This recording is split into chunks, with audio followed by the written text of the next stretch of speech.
आपको श्री गोपाल नारसन का नमस्कार। डिवाइन मिरर हिंदी चैनल में आपका बहुत बहुत स्वागत है। चलिए शुरू करते हैं आज की कुछ ताज़ा खबरें।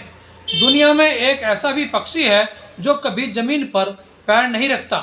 हरियल नामक यह पक्षी पेड़ की खोकर या फिर तने के ऊपर घोंसला बनाकर रहता है। इसे हरा कबूतर भी कहते हैं। यह अपना पूरा जीवन पेड़ पर ही रहकर बिता देता है। यह पक्षी पूर्णतः शाकाहारी होता है और लगभग 26 वर्ष तक जिंदा रहता है। 5 राज्यों के विधानसभा चुनाव के परिणाम ही अगला राष्ट्रपति तय करेंगे। वहीं 19 राज्यसभा सीटों पर भी इस चुनाव परिणाम का असर होगा।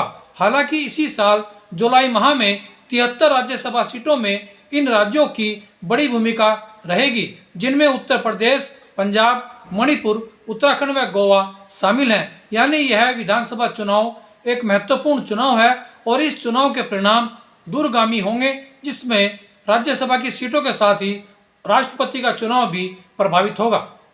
ब्रह्ममंडल नामक एक बुजुर्ग ने पिछले 11 महीनों में 11 ही कोरोना विरोधी वैक्सीन की डोज लेने का ऐलान कर स्वास्थ्य विभाग में हलचल मचा दी है। उसने डोज के लिए अलग अलग पहचान पत्रों का इस्तेमाल किया था। बिहार के मधेपुरा निवासी ब्रह्मदेव मंडल के खिलाफ पुलिस ने गुमराह कर डोज लगवाने के मामले में मुकदमा दर्ज कर जांच शुरू कर दी है।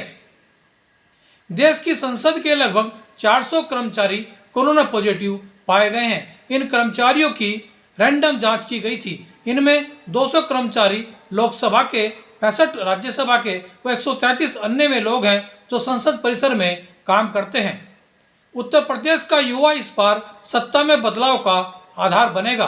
बेरोजगारी दूर करने व नौकरी में भर्तियों को खोलने जैसे मुद्दे को लेकर उत्तर प्रदेश का युवा इस बार मुखर नजर आ रहा है। उत्तर प्रदेश के कुल 15 करोड़ मतदाताओं में लगभग 33% संख्या युवा वोटरों की है, जो अपनी शर्तों पर इस बार वोट करेंगे। यानी हम कह सकते हैं कि उत्तर प्रदेश में युवा वोटर ही निर्णायक होगा।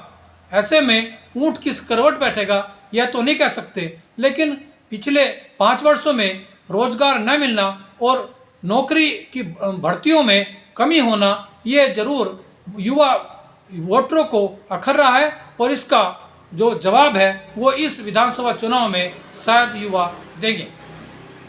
भाजपा युवा मोर्चा के 2 पदाधिकारियों हर्षित गर्ग व अमन कश्यप की सरसावा के निकट डिवाइडर से कार टकरा जाने के कारण दुखद मृत्यु हो गई। रुड़की में हर्षित गर्ग भाजपा युवा मोर्चा पूर्वी मंडल के अध्यक्ष थे, जबकि अमन कश्यप उपाध्यक्ष थे। युवावस्था में दोनों नेताओं की मृत्यु से रुड़की में शोक की लहर है और भाजपा के वरिष्ठ नेताओं ने उनके घर पर जाकर गहरा शोक व्यक्त किया है। उत्तराखंड में उत्तर प्रदेश की हरिद्वार बिजनौर सीमा पर बादशाहपुर व हिम्मतपुर बेला गांव में से सटी 1500 बीघा जमीन के स्वामित्व को लेकर दोनों राज्यों में विवाद है। इस विवाद को सुलझाने के लिए डीएम बिजनौर व डीएम हरिद्वार स्तर से एक संयुक्त पैमाइश के लिए 7 सदस्यीय टीम का गठन किया गया है, जो मौके पर पैमाइश करके दोनों राज्यों की 1500 बीघा जमीन के स्वामित्व का निर्धारण करेगी। आज डिवाइन मिरर हिंदी चैनल में इतना ही। कल फिर हम नई खबरों के साथ हाजिर होंगे। तब तक के लिए श्री गोपाल नारसन को इजाजत दीजिए। जय हिंद, जय भारत, नमस्कार।